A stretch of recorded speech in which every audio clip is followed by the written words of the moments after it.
Good evening. 2 videos in one day. I've been testing tubes the last couple of days here. The box of tubes, the $5 box of tubes. And I'm down to one box here of the small tubes. And almost every one of the tubes, the numbers are rubbed off on them. The tubes are dirty, so it don't look like anybody's cleaned them up, but the numbers are gone.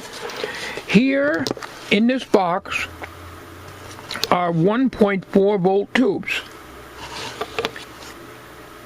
No markings on them whatsoever. I tested this particular one as a 1U4 and it tests good. I tested it as a 1T4, tested about the same. So I had to guess at the number. It's a 1U4 or 1T4.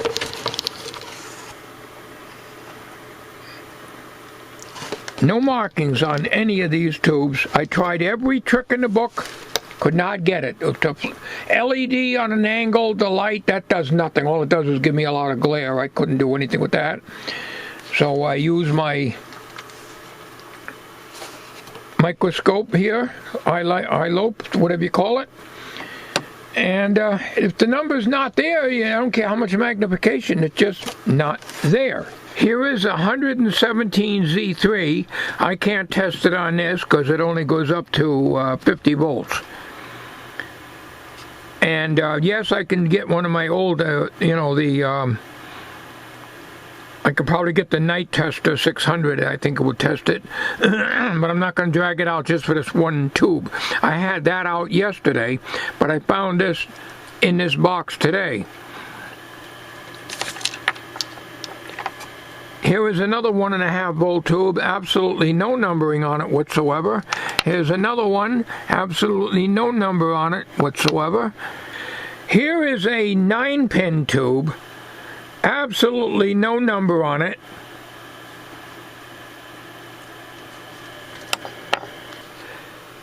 So, down here, there's a whole bunch of 1 volt tubes. This is a 1T4, but I put a label on it anyways. Believe it or not, they're good. So there's quite a few of those tubes. 1U4, 1T4, whatever it seems to be, and I think there was 1 3S4 in there. Some of these other tubes, a couple of the 27s were good. This is a 27 here. But I got them in with the other tubes that came from the other batches that tested good. So these are all the tubes that I'm keeping. So the majority of the tubes I had in the box I showed you when I was packing up Ron's radio. So that's a combination, as I said then, combination of all the tubes that I've got this year from the Jewett City Flea Market, which were either have no numbers at all, but most of them are television tubes. So the tubes that are left here, I'm going to just gradually go through them and probably test them at a later time. I wanted to pick out all the tubes that look like this with the silver plate. You know, usually when you see these, it means, battery radio tubes. So I got all those out.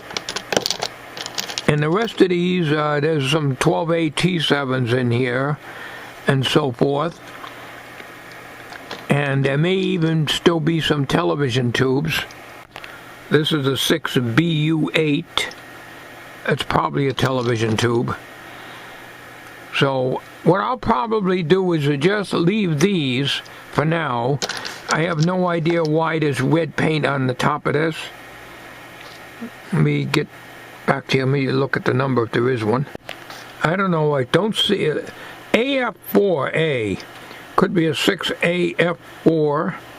That sounds like a television tube. Why it's painted red, I don't know. It's probably bad, I don't know. This one's got a label on it. It looks like a 12BA6. I looked at it earlier. And it's got a place, I guess, where he bought the tube. Whatever. Whoever had these. But a majority of these tubes here don't look like radio tubes. At least some of them are. This looks like a 35W4. But again, no markings on them, but by the internal construction of the tube, it appears to be a 35W4 rectifier tube, but you know, you don't want to chance it. Stick it in a tube tester set up for 35 volts. So tubes like this, I put a lot of tubes that had no numbers at all on them in that big box I showed you earlier. Here is what appears to be a 12BE6. But I'm telling you, the numbers are almost unreadable on this tube. But most of the tubes, the numbers are rubbed off. It's almost like they were deliberately rubbed off. I don't know. Because I've had a lot of used tubes and I've never had as many tubes with numbers rubbed off, especially the tubes, you know, the 1.5 volt tubes. This here is that, what I think is a neon bulb here that I showed you on a video that I made when I first got the tubes. No voltage listing on it, but it seems to be a standard light bulb base. But I'll try this out one of these times. The only thing that's on here is the GE symbol. Now this is a strange one. This is a 10-pin tube. So I was trying to get it into the pin straightener because one of the pins was bent a little bit. And I said, what the hell, it won't go in. Well, it's a 10-pin tube. There is a 10-pin tube socket here, but this tube has no number on it. Now, I have never heard of a 10-pin tube that is the same diameter as the 9-pin standard miniature tubes that I'm used to. So there's no number on it, and it could be anything. So I'm not testing any tubes on camera. I've been doing it the last couple days, and it's very tiring hunching over the tube tester with the magnifying glass and so forth. My neck starts bothering me if I do it too long. So I've been putting little tags on the tubes, like I said here. But the damn things aren't going to stay on. I'm going to have to put some Scotch tape around it. And that's exactly what I'm going to do. Because they're starting to come off. Now I mark 1U4 because I tested as a 1U4. It shows good, no shorts. But I also set the settings up for 1T4. I think they're interchangeable anyways, and it reads just as good. But it could be anything. And this one here, doesn't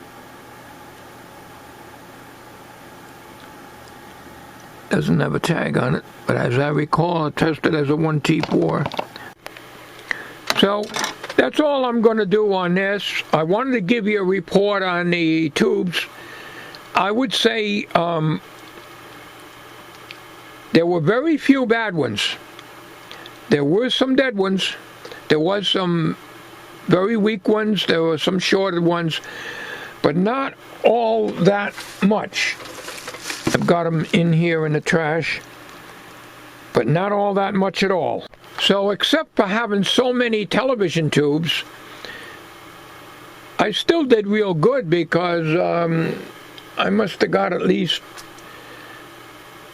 probably 25 radio tubes, counting these, and maybe a little more out of them. So I guess I'm doing all right. So all these tubes here are good, and I got to sort those out and put them in boxes. that are under the bench now, I have the 7 and 9 pin tubes, and then the older ones, the octals, and the vintage tubes, 4, 5, and 6 and 7 pin jobs in boxes underneath here. And I still got these here to test.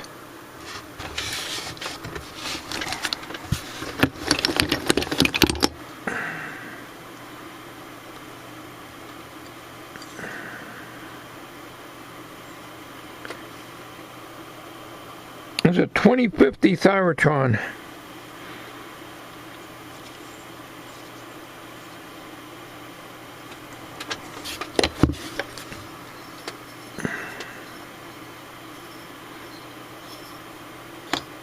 I think there's a possibility I didn't test these because of the fact that these didn't have numbers on either.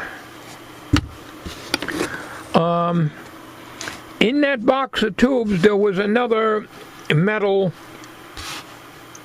6L6. I think maybe I showed it. Yeah, I think I showed it on video. Well, I did test it, and it tests good. So, I got to work on that, and I got to get this cabinet. I got to get this cabinet done. I have the the Brasso. I haven't used it on here yet. I'm still trying to get the wax. It's Magen wheel cleaner is all I can get at Walmart. So I'm gonna have to order everything online because you can't get it. Trying to get some wax for this. I got to do that, and then I got to get knobs for this radio. The radio is sitting in back of the Norelco on the other side over there, and I got to get this in the case too before this gets broken. I probably should have never used that cleaner on it because it really dulled it up really bad. And the bottom is the only shiny part on it. I never did say that I'm able to do cabinets, but we got to get that going. So there's that in here, so don't get broken. All right, that's it, folks. Thanks for watching. Have a good night.